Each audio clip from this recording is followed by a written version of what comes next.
บอกเพิ่งต้องออกคณิตสิ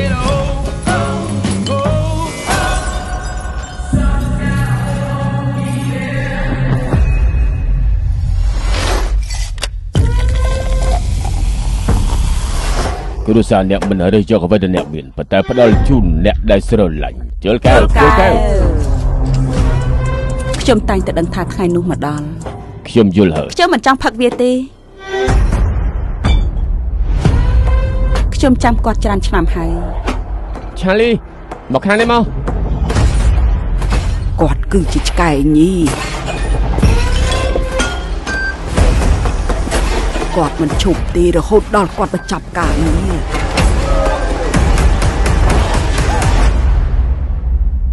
សេចក្តីស្លាប់បានមកដល់គ្រួសារយើង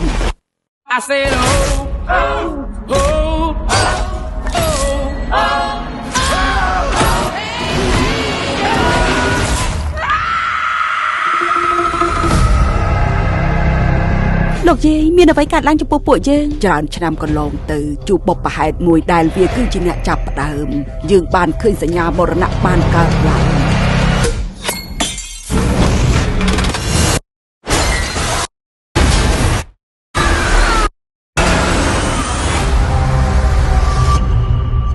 យើងបានជួយសង្គ្រោះជីវិតច្រើននៅយប់នោះគ្រប់គ្នាចាប់ចាញ់ពីកន្លែងនេះជីវិតដែលយើងមិនអាចសង្គ្រោះបានប៉ុន្តែមរណៈវាពិតជារញ៉េរញ៉ៃជាមួយនឹងផែនការរបស់គាត់